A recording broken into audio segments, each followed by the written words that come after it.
All right, and we are live. Hello, everybody, and welcome. So excited about this event today. Can everybody see me? So go ahead and put in the comments where you're from if you are watching, because I do want to make sure that this is live. Is anybody else on? Okay, there we go. We are live. I see people watching. There we go. All right. Thank you for letting me have that little monologue.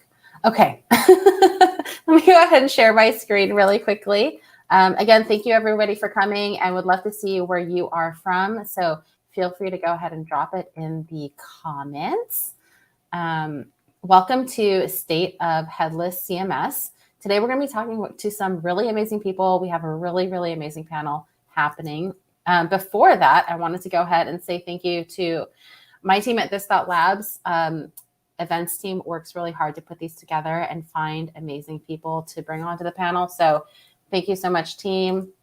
At this we get to do some really fun things. One of the things that I love to do the most is play with things that try to give back more to the community through open source projects. So framework.dev is a new resource that we created. It's fully open source, and there's 3 of them. And it's a really great way to just find like resources and libraries. If you're ever looking to like compare a library against another library, there's a tool in there to allow you to do so. And it kind of gives you like all the different stats of these different libraries. So check it out. Also, we do consulting in our free time outside of these events. We have some really amazing clients, but more importantly, we are also growing and we have an amazing team. So email me, jobs@this.labs. I have regrets for saying that last Friday because I got 200 emails that I finally cleared out of my inbox. So, but this is how I make friends. So feel free to email me, jobs@this.labs. We are hiring. And if you love JavaScript, we love you. We have some upcoming events happening. This week, we're actually doing State of Vue with Evan Yu and a bunch of other folks in the not in the React ecosystem, in the Vue ecosystem. So if you're interested in Vue, definitely come check it out. State of Web Components is next week as well. If you're interested in web components, we also do a monthly Women in Tech mentoring. So if you just want to come chill and hang out with a bunch of women, or you have like female, I want to say friends, but I more mean coworkers and friends, feel free to refer them over here. It's a really great place to just come chill and just have good conversations. Then we have State of Web Performance as well. So going to be some really interesting conversations there too. You can always check out this.co to sign up for all the fun events. My name is Tracy. You can follow me on Twitter @LadyLeet. I'm always excited about having conversations with folks. And Jessie is my co-host today. Hi, Jessie. Hello. Today I am a senior software engineer at this. Tomorrow, hope maybe I'll be an architect. Yeah, it's true. Jessie is an architect here at this. I grew up last year. We'll have to update our slide. That's so great. I do a lot of projects at this. I think my favorite part is doing these state ofs with everyone from the community, because I get to hear about all the latest and greatest and the passions from everyone. So this is like the highlight of my week. Yeah. Well, I'm super excited about all the amazing panels we have. Wanted to go ahead and just, I'll go ahead and introduce everybody really quickly, and then everybody will just be giving quick updates on their different projects. So yeah, let's go ahead and start with Kapehe. Kapehe is here from Sanity. Hello, Kapehe. Yeah, aloha everyone. So yeah, Kapehe, also you can just call me Cap, either one works. But yeah, so I work at Sanity.io. I am Senior Developer Relations. I am located in Las Vegas. Today we have flood warnings in Vegas. When it rains in Vegas. We don't know how to like go in the middle and just have a nice drizzle. So it's kind of crazy today. But newest stuff over at Sanity. We just launched our developer preview of the V3 for the studio. So like the biggest thing is now you can embed the studio into any project. So like into your next project, and any project you have, but you can now embed it in. And then there's like a whole new like tooling that's new with it. There's new APIs for configuration. But V3 is like the big thing for us right now. We did just have a meetup last month where we did like demos. So if you missed it, there's like YouTube videos that you can watch. And then I also am hosting a meetup tomorrow for Sanity. So if you want to join, yeah, that's tomorrow morning. But yeah, good stuff happening over at Sanity. And and my Twitter is kapehe_OK. You can kind of see it on that slide, but yeah, come say hi. Thank you so much. I'll just keep going down the line. Jed is joining us from Australia. Thank you so much for being up in the middle of the night for us. You're welcome. Hey everyone. Thanks for having us. I love how you started with the weather update. I feel like I should say in Sydney, we've had like a year's worth of rain in the last 2 weeks. It's been crazy here as well. It's 2022. All the weather. So this year we had our major V6 release of Keystone last year, and since then we've been looking at what to do next with it. It's been an interesting one because I think I've spent more time looking at Figma than code in the last 6 months, which is quite new to me. But we've sort of realized that one of the things that makes Keystone, I think, an interesting choice for people is its focus on developers. So we're kind of working on this idea at the moment of more deliberately splitting it up into half of what we've got is actually more like an API platform.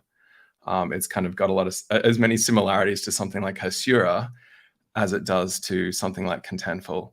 So we've been working on this split between Keystone API versus like Keystone Studio. And that's the first time I've mentioned this publicly, but you'll see this come out in the project in the second half of the year. Hopefully that's what we're working on at the moment, is being really clear about where we sit in the ecosystem. And we're pretty excited about it. Thank you so much. So exciting to see you've done so many cool things in your lifetime. And I feel like I know you before Keystone. So it's like exciting to see you working on Keystone and kind of like the cool stuff coming from there. Okay, Sam from Storyblok. Yeah, hello there. So as we are doing the updates of the weather, I will continue. So I'm right now based next to the Vienna, and we are also having the crazy temperatures for us, or at least for this area. So we had like 38 degrees, which is like really crazy here. And I think that's 100 Fahrenheit if I just Google it very quickly. So for all the US folks, so it's really, really crazy for us. But Storyblok and what we did in the last half year approximately, we had like a lot of updates. We raised the Series B successfully, so we are growing steadily, and sometimes I think like we are going a really crazy pace. So we already almost doubled the number of the people at the company. We are launching also the version 2 next week, so we will have also the August 4th. We will have the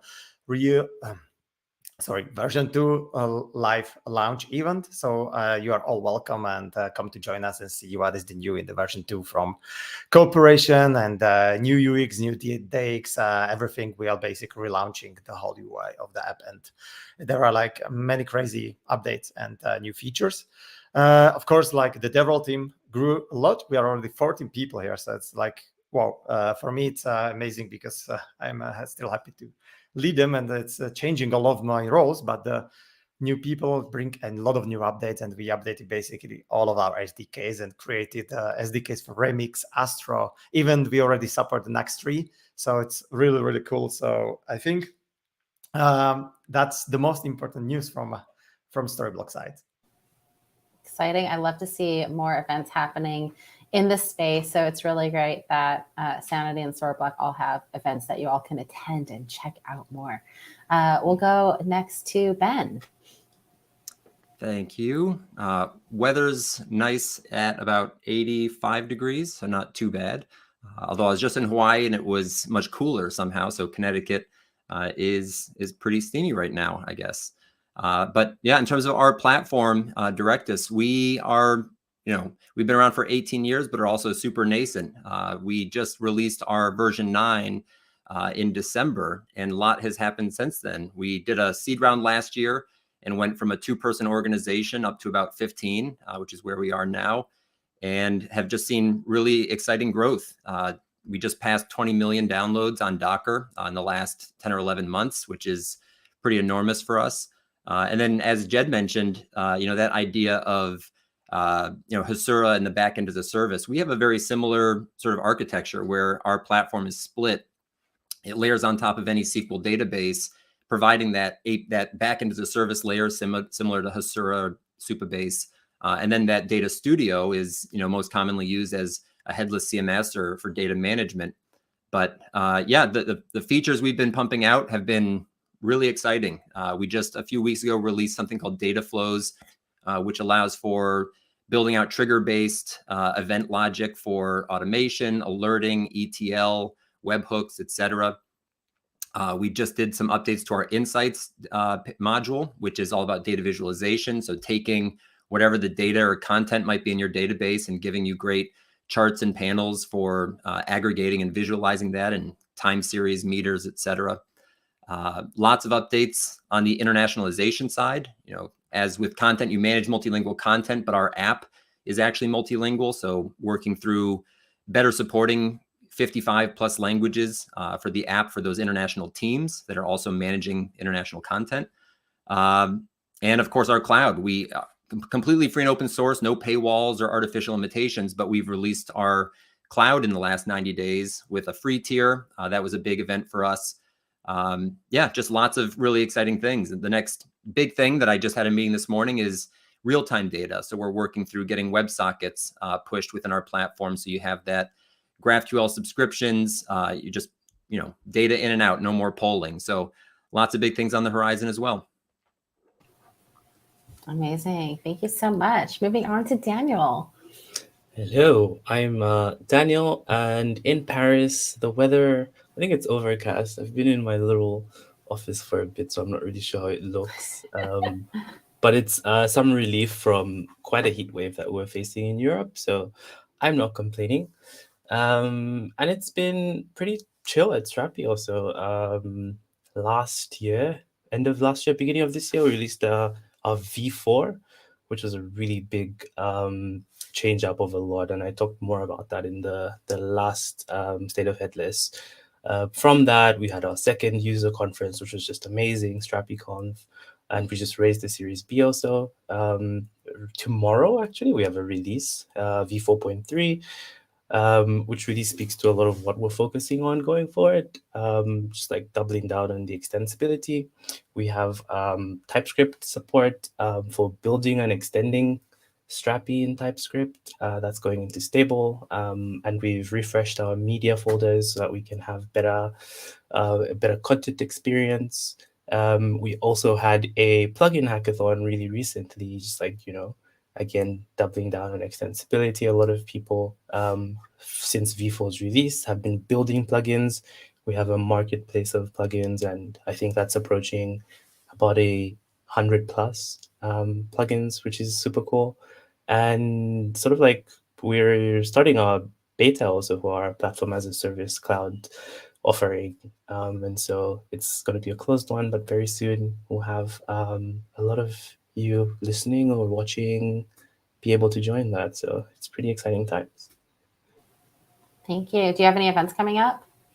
Yeah, we have a lot of streams actually. We have a community call August 10th, and the week later we should have an event.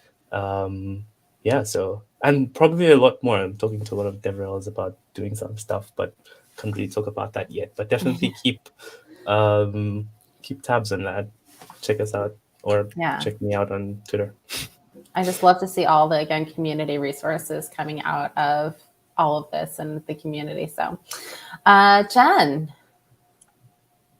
Hello. Hi, everyone. I'm Jen Lopez. So I am in Seattle. We are having a slight heat. I don't even want to say it's a heat wave. It's a heat wave for Seattle.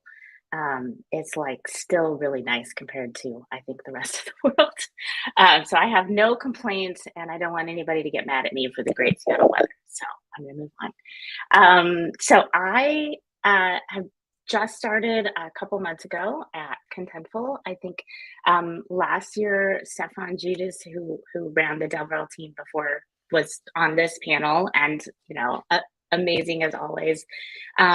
We have 3 new folks on the DevRel team, including myself and a community person starting soon. So there's a lot of like really a lot of new ideas and kind of fun things kicking off. Some of the things that the DevRel team has done specifically that I've been really proud of is we just launched, I think it was in May, the developer showcase. So really a way to show off the work that the community is doing. That's going to be a big focus, I think, going forward, is really lifting up the individuals and like awesome things that they're doing and that sort of thing. The other piece is we've been building out these starter guides. So the dev advocates have been really working hard on building these, a great way. We just launched the JavaScript one last week. Just a way to really, be able to jump in and get started. And that's what, the dev advocates have been, everyone has one that they've been working on. We do have a couple events coming up. We have our first in-person meetup in 2 years or whatever coming up. The announcement will go out soon. That'll be in the Netherlands, will be the first one. And then we'll have in the fall, hopefully a few more. We'll see how that goes. I think, we're all trying to get back into the in-person game. See how that goes. And then we also have, we'll have a hackathon coming up. Again, all of that will be announced in the future. On the product side, I think the really exciting stuff is the app framework, which is, a way to really extend Contentful, build awesome workflows, customize UI, make it so, editors have a better experience and that sort of thing. And there's been a ton of updates there. Updating the design library to make it more accessible, TypeScript added to the content delivery API.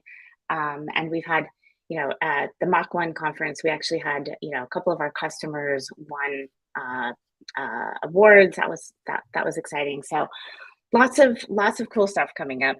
And we do have a live stream that happens usually every other week or so with the DevRel team. Nice. Thank you so much. Lots of great things coming out from y'all. Amazing. Also, thank you everybody for posting questions in the chat. I love seeing so many people joining from so many different areas. I see Samuel in there. Obviously love seeing you, Henri. So great to see you there as well. Love that question from Elle on Directus. So yeah, keep those questions coming in the chat. We're going to be moving on to the panel questions right after Steve from Builder gives us an update. And I'm so excited about the things that are happening over at Builder. Totally. Yeah. Thank you, Tracy. So I'm Steve, co-founder CEO at Builder.io. I'm based out of San Francisco, where, funny enough, our summer is kind of our winter. It's the coldest part of year for us, which is really weird. So it's like between 50s and 60s now. What's new in Builder? There's a few things worth noting. So a V2 of our drag and drop editor. So imagine sort of like a Webflow style drag and drop editor. You can plug into whatever stack you have. Generally is used for filling in the gaps where your components maybe can be used, but you want to kind of bridge between some of the more bespoke use cases. So we made that faster, and we're making it ever more sort of, we're kind of exploring the UX boundaries here of trying to make these drag and drop interfaces, like no code interfaces, somewhere between like a Figma and a Notion. Ideally your marketer kind of has a Notion style interface that's familiar, and your designer has a Figma style interface, and you kind of use your components sort of when and where throughout. We added a dark mode to that, which is my favorite thing by far. Dark mode to the editor, dark mode to the docs, and it looks at your user preferences by default. Beefed up our Figma import, so pulling in, like importing a design from Figma direct into Builder and publishing it on to your site. Got a huge overhaul. Combined with, we have this mitosis project. It's a way to like write components and compile them to many frameworks, Vue, React, Solid.js, whatever.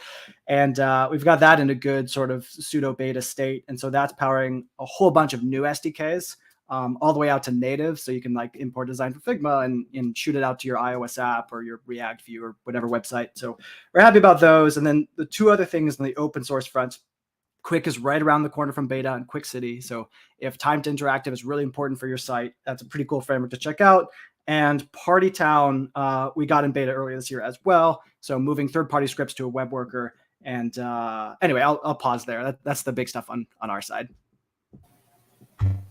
Yeah, it's really cool, again, to see like all the stuff coming out of Builder and the great team that's over there. So love all of that. Thank you everyone for the updates. Again, feel free to keep posting your questions in the chat, but now we get to move on to the panel questions, and I'll let Jesse go ahead and take it over.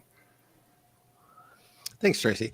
Yeah. So last year we did State of Headless CMS, and one of the things that came out of it was that the group had spent an exorbitant amount of time on education. What is Headless CMS? How to use it? What are the benefits? Right? It was really sort of a core of what and getting the product out there, the sort of industry, understanding what it is and how to use it. Are we at a point in Headless CMS as a sort of, as a technology, as a stack, as a choice, that everyone sort of, are we at that point of saturation where sort of everybody knows and understands the general idea of it? Have we moved beyond that? Like, you know, several of us in the introductions are on V2, V3, V4, V6, right? We're moving into cloud, right? I've heard, you know, this waterfall of features from everybody, which sounds amazing. So to the group, are we saturated in education? Are we moving on past the basics, or are we still at the very beginning of this sort of headless CMS journey? What do you think? I guess I'll go. I wouldn't say it's like the beginning, nor is it the end. I feel like, yeah, with all these updates and these versions coming out, we all have all these new things that we can like continually add, because the community wants more and they need more, and we have the ability to build that. V3 Text has a like history of like content management systems that WordPress is growing 4% every year, and 33% of the market is still not using a CMS. And so there's a lot of people that are not using it or haven't found the right CMS for their project. And so I don't think that it's reached the saturation point, because there is that portion that don't even use it. But it's also like there are these features that we keep coming up with, that the community keeps coming up with and like asking for. And so the building just hasn't slowed down, you know, versions haven't slowed down, and there's always like another feature to add. And yeah, so I don't think we've reached the saturation point.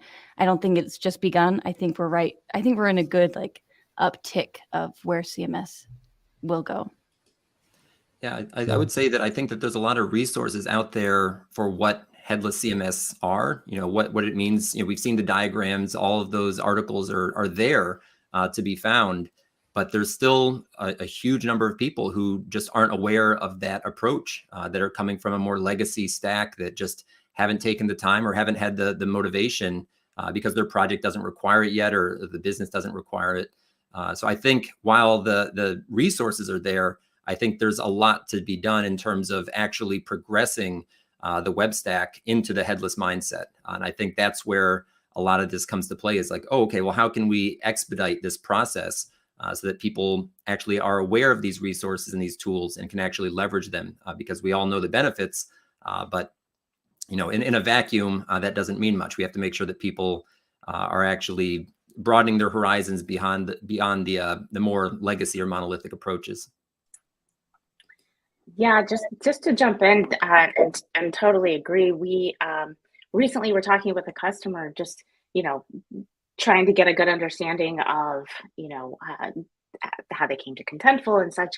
And they had no idea necessarily that, and this is a developer, right? Didn't know that headless CMS was a thing, just started typing like, we know we need a better solution. Typed in CMS in Google, right? And started like following all the things, and sort of came across this like, oh, this is a thing. So I think, you know, also for me, I am fairly new to the headless CMS space. My in previous role, I led DevRel at OutSystems, which is a low code platform. So I've kind of been in this low code world. And I think that there's just a lot of people, like when you're in the space, You know it, of course. Everybody that we talk to all the time within this space knows it. But outside of that bubble, there's a lot of people that still just, I think, don't know that it either exists or don't know the name or so it's still new, I think, to lots of folks, lots of developers out there. I think also, if you go back to where Headless CMS sort of started, like Contentful V1, it was all about this new idea that you could define a schema and get an API and it wouldn't control your page. But it was very like schema objects driven. And we had this whole journey to go on around getting our heads around, I don't have an article anymore. I don't have like my posts list by default in WordPress. And that was this huge change. And I think we're actually at the start of a new wave of that. If you look at like all the projects represented here, you're seeing a lot of editors, rich editors that you can embed structured content in that's really blurring the lines between sort of free-form text and that structured database type idea that Headless CMS sort of started driving. And I do, in my context, right, I also head up ThinkMill, which is a consultancy, and we do all this work in design system space. And it's all about components. It's all about reusable components and theming. And I feel like as that continues to evolve in the front end space, mobile apps, web apps, all these places that we're using this content, we're actually seeing this next generation concept of what it means to be a content management system for that new gen of front ends as well, emerging in like all the component features, the work Sanity does around structured content, like all sort of from like the stuff that Storyblok and Builder do through to the more technical, developer focused systems. We're all, I think, still really pushing the envelope forward here. And that's going to require a lot of like, we need to unpack that. And then we're going to need to also figure out what it means for, bringing people up to speed with what new capability that represents. Yeah, absolutely agree. Like, I think besides, just to echo what everyone said, like there's still a lot of education that can be done because there's so many people used to the legacy systems. But also, I think the utility of headless as the use case of it evolves has to change also. Like Jed said, we're approaching this point where it's low code and there's sort of blurring those lines between how we actually control the data wherever we send it or wherever it's displayed. And I think as we evolve as tools, as we release all these new versions, the education that we do also refreshes itself, and sort of like the people we educate change also. So I don't think we've got there, but it's going to be a very continuous journey of educating and evolving and educating.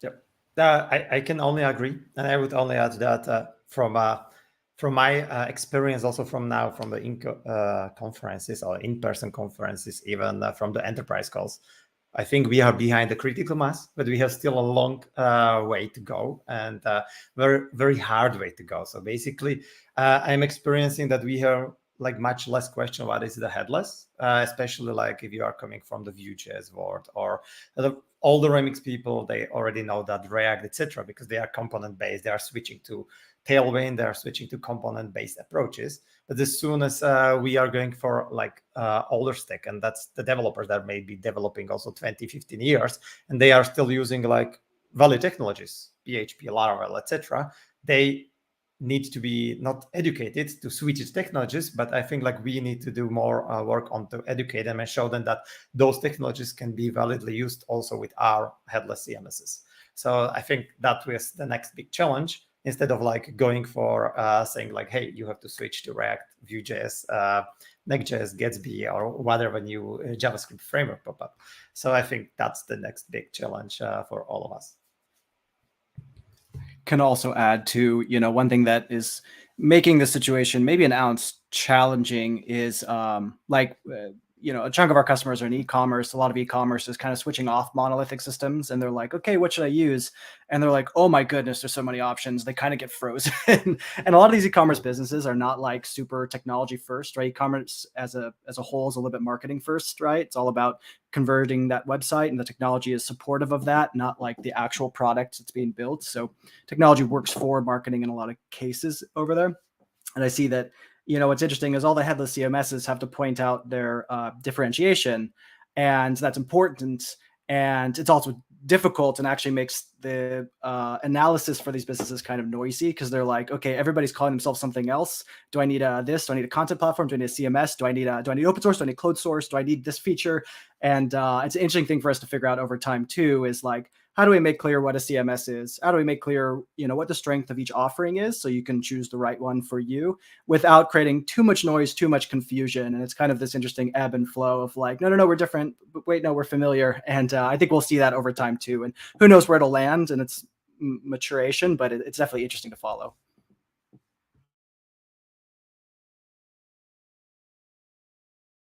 Oh, you're muted, Jesse. Happens to the best of us. I was like, my mouse is just drifting off the mute button over time as I get interested in this. We had we talked about some of, several of you brought up the point of the marketing and the friction. I am astounded that a third of people aren't using a CMS. Was that? Yeah, according to the W3, it was 33.9% of the market is not using a CMS. What are they using? Like pen and paper? I'm so confused. Like I'm so like head first down in this echo chamber of like pushing forward and building these things. I'm like, well, what would you use instead? Is this like just hard coded in the page? Hard way, unfortunately. But we've seen a lot of that, right? Like people saying like, oh my gosh, we need to start using one. We don't have one. Life is painful. But then it's like choosing the right one. Like do we need to have it to be more developer focused? Does it need to be more marketing PSD to focused? HTML. That is a shot.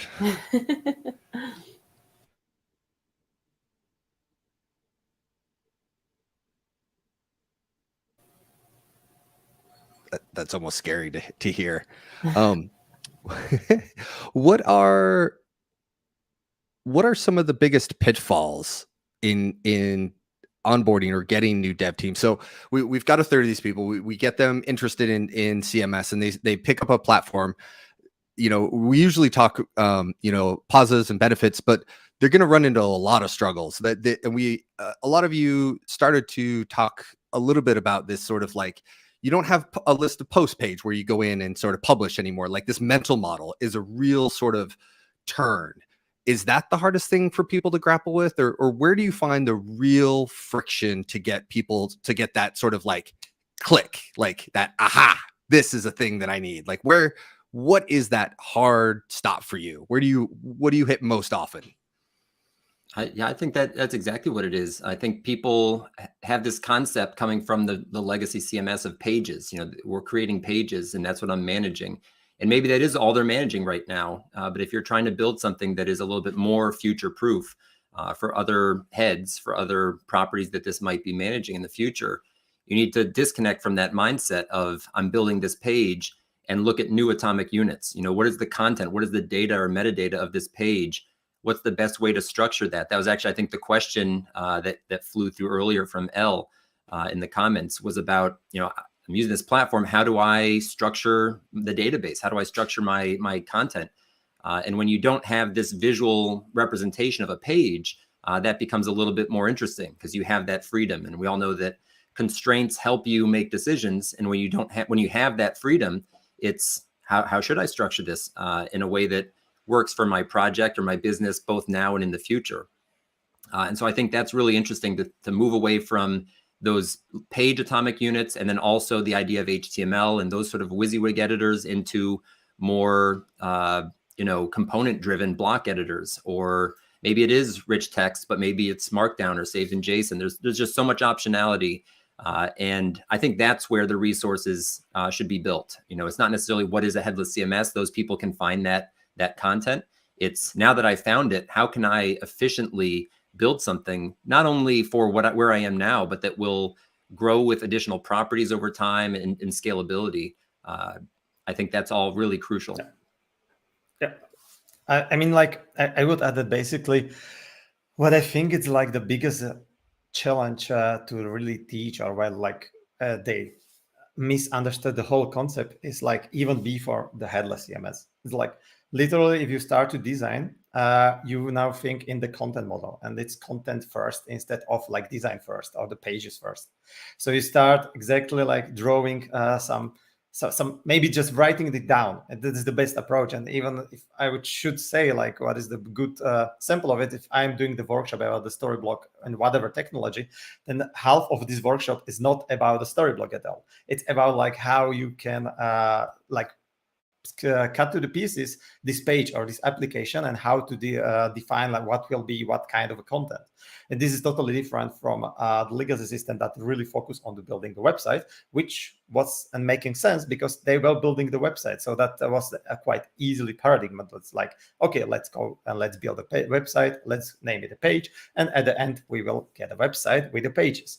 Now we are like thinking about like, okay, we are building this content, where we will use this content in the future, because now at the beginning maybe we're just building the website, but okay, maybe in a year or two we want to build an application. Maybe it will be like Apple Watches, and maybe in the future it will be something that we even don't know about, and we still want to have a scalable solution. So you're thinking like, okay, how I'm going to teach them to basically change their mental model of designing the things, instead of for pages, to do it the content first. And this is something that always I explain to many people, like really like to how to switch. I'd say also, like what we've done by creating headless CMSs has kind of moved responsibility around the ecosystem. And that's the other thing I see teams, like when we're consulting, often it's as much about teaching people about where they want to take responsibility for certain functionality or features that they want now, because they're not going to get provided by the CMS anymore. If you're looking at A/B testing or feature flags or previewing, you really need to be building this in your front end now. And it's great because the front end can have this freedom to pick the right tools for these jobs. It's no longer like you just install a WordPress plugin and you get that for free. But you can't install a Sanity plugin and get that for free anymore the same way. It's really about, you've just got this content primitive. And so it is about as much kind of helping people take responsibility for that in the front end space, whatever that is, and treating content like this structured resource that you're thinking about differently. And with great power comes great responsibility, and that's like just headless CMS now. I'd add, I think all of this really adds up to it's a whole process change and shift in the way teams are working, right? So there's this forced communication, because you now have to think about things differently and work through things differently, and there may be a shift in who does what, right? So I think that is one of the things that has to be a pitfall can be if you don't go through that process, right, of having those conversations and saying, okay, we have to make these changes, our process is going to change, that there's just a whole different outlook to it. And I think, thinking about, it's one thing to think about, okay, creating the content model so it makes more sense to on the technical side, but what about the editor? How does that, what is the process the editor is going to be going through to add their content, or whoever it is that's going to be updating content? I just think it's that forced conversation of redefining what it is, and roles and responsibilities and all of that can end up being a huge pitfall. Yeah, go ahead. No, you go.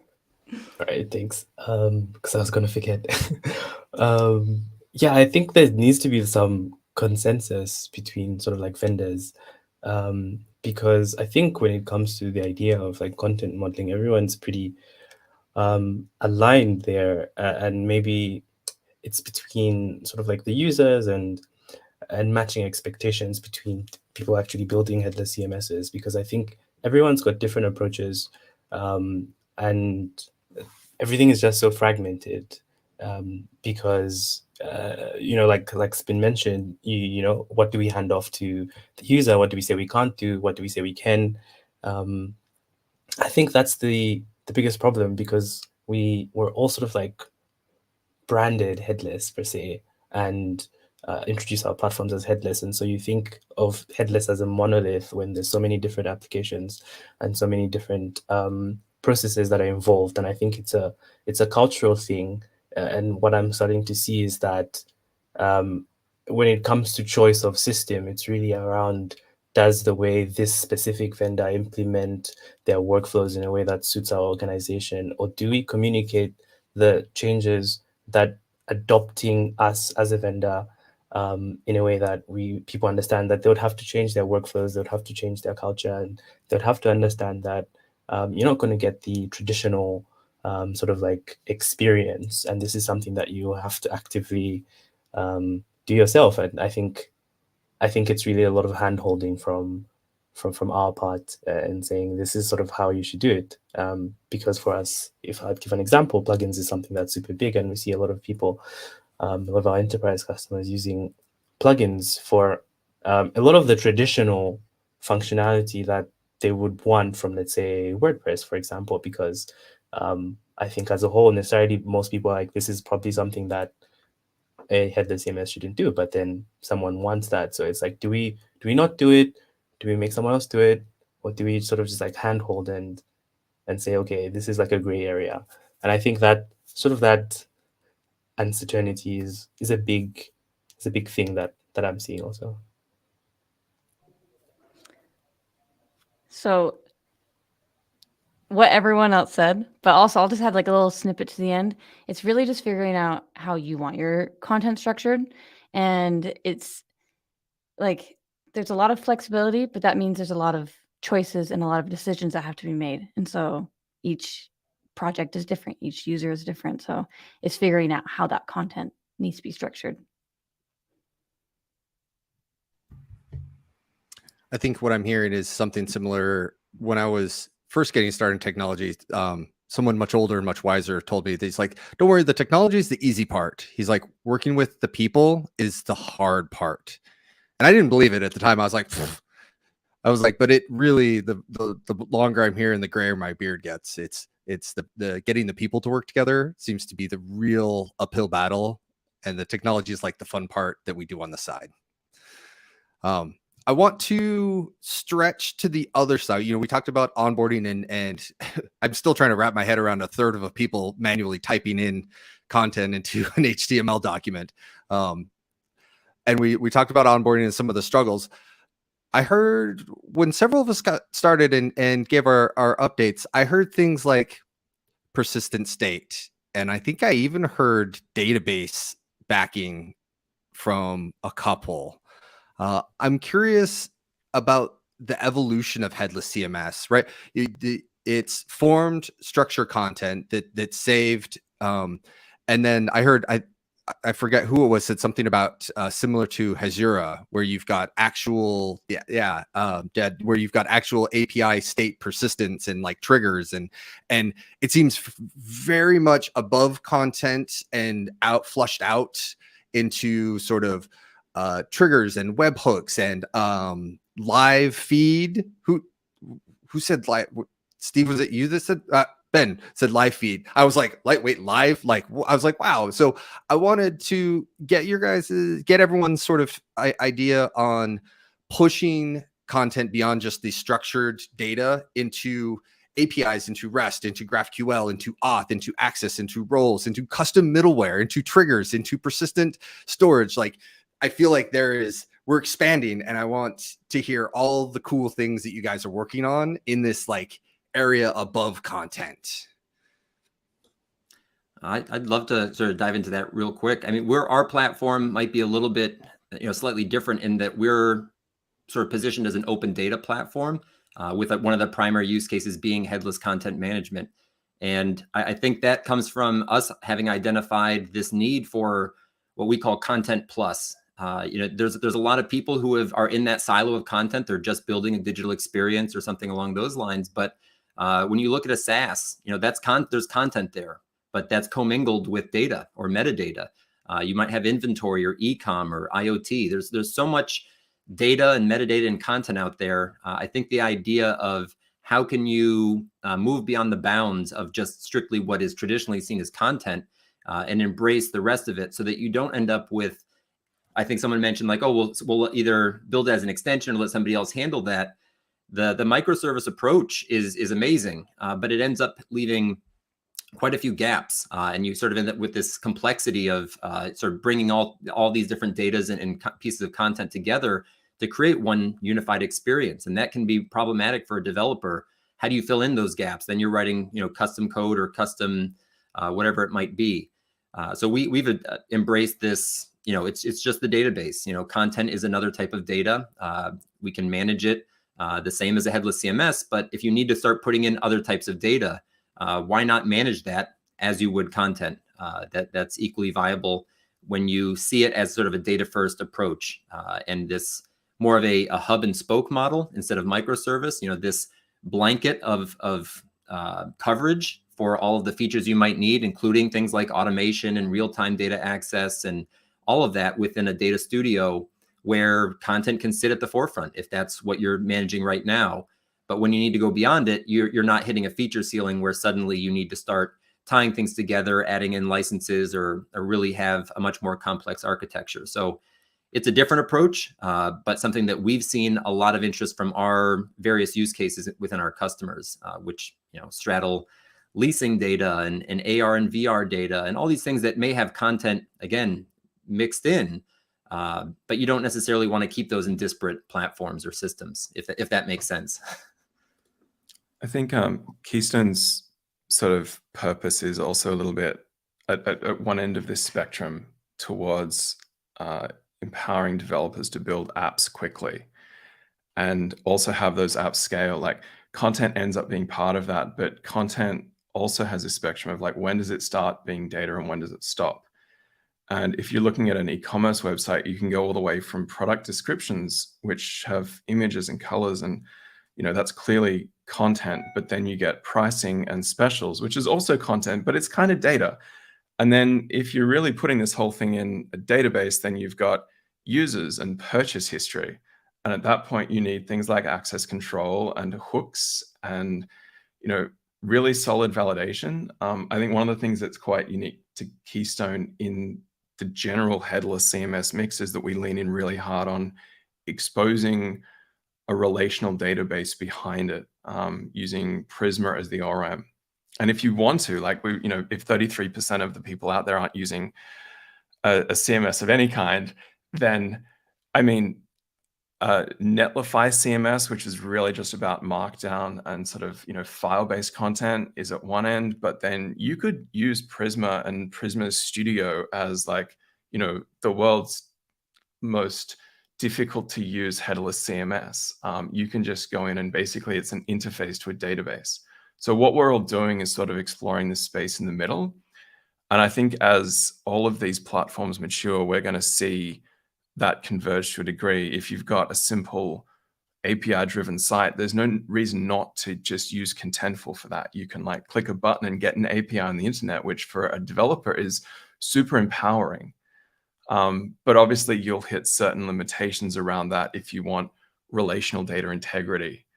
And this is another one of those things that was mentioned before, this work that we've all got to kind of helpfully explain how we're the same and also differentiate from each other, help people find what they're looking for. Because, yeah, I think some of the trends that I'm seeing in the headless CMS space is really progressing closer to, what Firebase might have provided developers with, where you've got auth and, real-time streaming updates and SDKs, and enough rich functionality to actually build quite a sophisticated application on top of, without doing all the boring hard work yourself. Like, I don't want to write CRUD for my models. I just want APIs that work, but then I want business logic and validation, and I want that reflected in my editing UI where, all the data in this platform is being made available to users. And yes, I'm actually quite, I'm really excited about headless CMS heading further in that direction, as well as some of the other stuff we were talking about earlier, like, content blocks and different ways of treating content as structured data. I think they sort of naturally want to converge over time. Yeah, absolutely. The more I listen to like what everyone's saying, the more I'm like, oh, we're so similar. It's I think we also take like a very similar approach where we know people need to manage content, but a lot of the more modern applications that people build require a lot of the things you mentioned, authentication, a lot of customization. Strapi, for example, has GraphQL and a lot of providers for people who want to create auth flows for their applications. And I think it's like was mentioned, people will build, and it's really just on what approach you want to take. Like, do you want to have that microservice sort of architecture, or do you want like an all-inclusive platform where you can manage your content, but you can also get all these pluses? I think that's the direction we should definitely go. Just my opinion, but that's the way I see it. So at Sanity, content is data to us. So we built the platform based on that idea. And so there are like limitations that contradict that, like storing markup in the back end. But it's easy. It's a tell whether it's easy or hard to programmatically update the content that is in the system without the user interface. So we base our product on the content is data idea. Yeah, I would add, so at Storyblok, basically, we had the idea of, I'm also like it wasn't like literally make from the beginning, but at the end of the day, we are component based from the beginning. Even like the idea wasn't there by the creators of the Storyblok, but they basically followed it. And what they followed, and why I'm saying like it's component based, is that I think the idea in the future, and also for our users, and this is like really important for non-technical users and also the technical users, is like there are two different groups that need also to do very different features. So on one side, we have all those non-technicals who have all the CMSs. So that's the CMS word. So it's like the workflows, translations, how to schedule the stuff into the future, like the content, how to then rewrite the content, and all that features which make the content management system the content management system. So I think like there are like the basic CMSs, which I don't want to name. And then of course you get also these up-to-date features. And then of course we go to the technical side where we want to make like the developers happy. So we work a lot of the DX, developer experience, which brings a lot of new SDKs. So we really work on that you can integrate Storyblok with any of the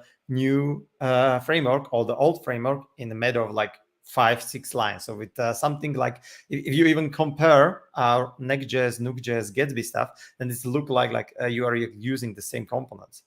Same lines of the code. But what I'm heading is like you never know what the final people and the developers will need your headless CMS or Storyblok for.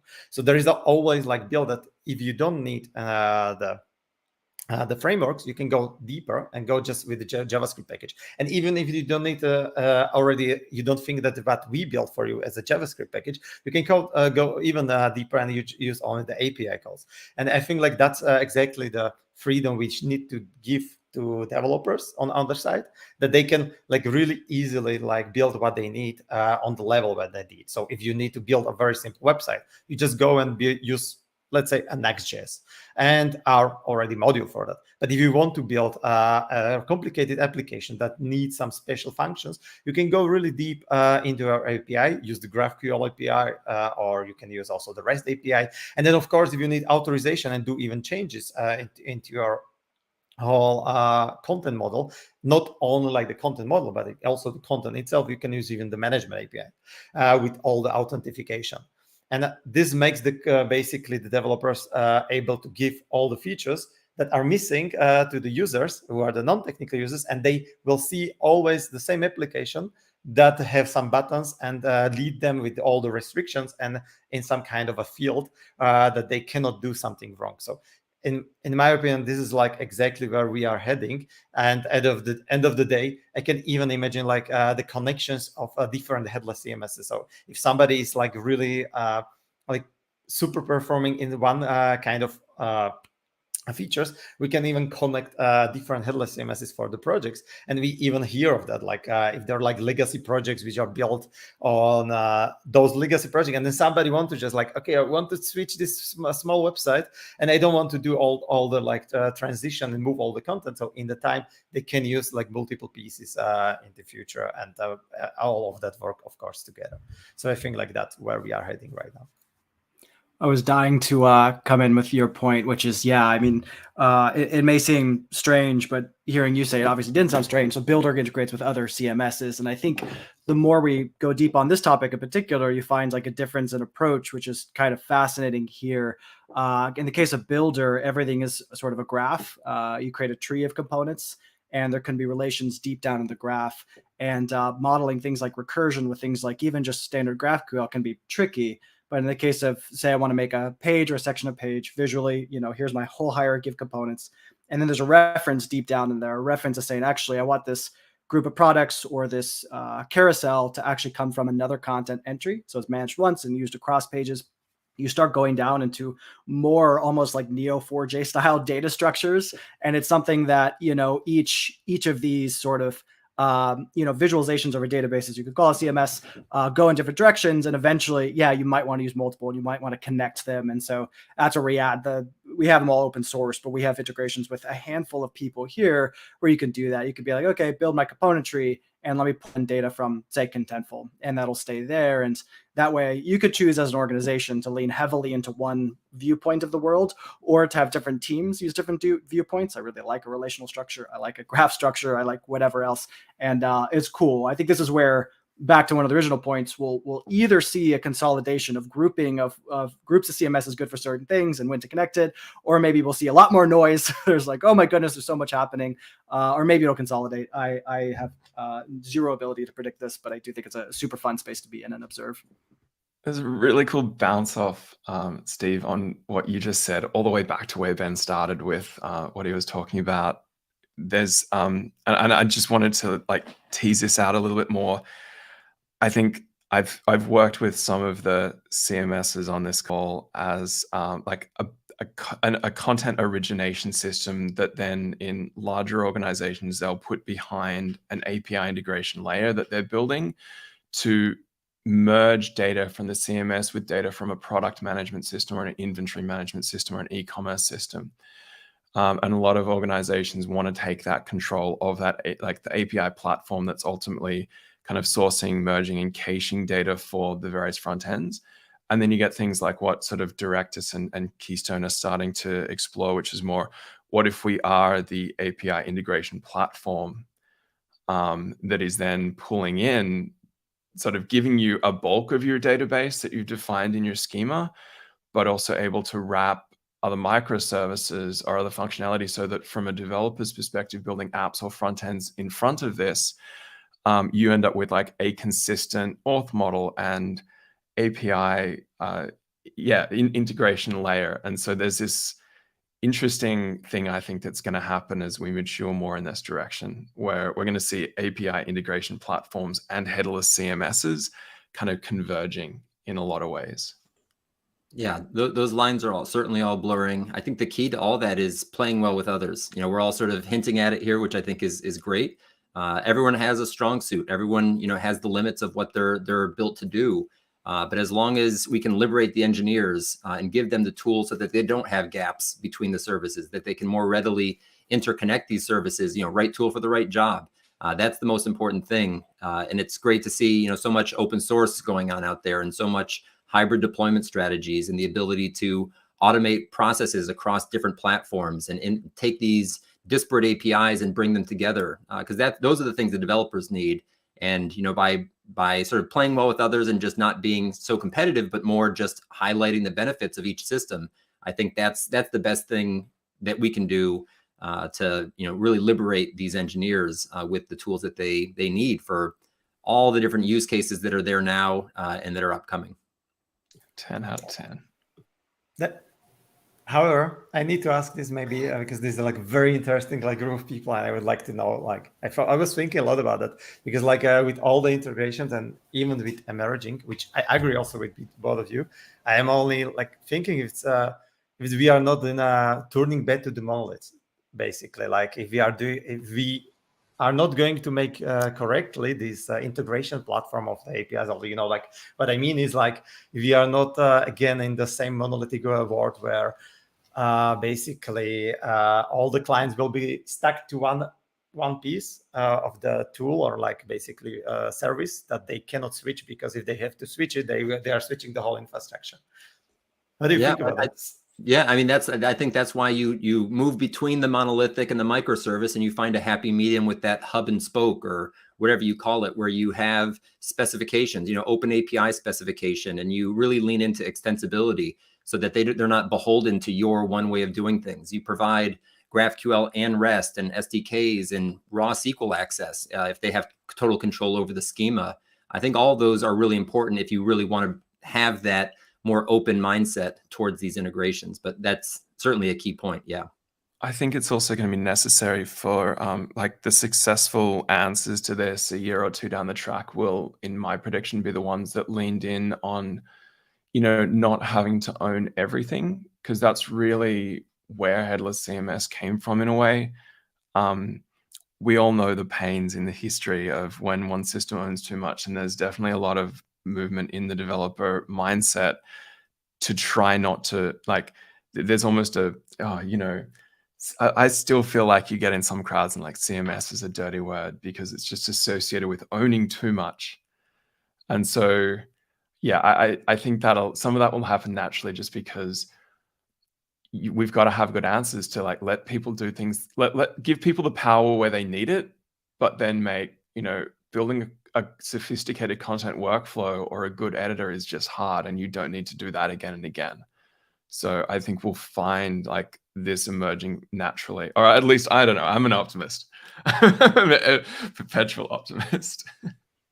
Well, I love how passionate this group of people is. It's really inspiring me to like host like a Headless CMS Contributor Days type event that we also do here, just to get everyone in the same room. That's one of the things that I'm always super passionate about. Like if you get enough amazing people in a room that can collaborate together, amazing things happen. So thank you so much, everybody, for the conversations. There's just so much else going on. All these folks are on Twitter, so I know there's a lot of questions in chat as well. But as you can see on the screen, everybody's Twitter handle is almost everybody's Twitter handle is posted. Or just scroll back a little bit because it's posted in the intro slide. So definitely don't stop these amazing conversations, and thank you so much, everyone, for coming. So excited again about all the events that y'all have going on soon. So definitely check each one of these folks out individually, and we'll see you soon. Thanks a lot. So much. Thanks, everyone. For having us. Thanks so much. It was great. Bye. Bye.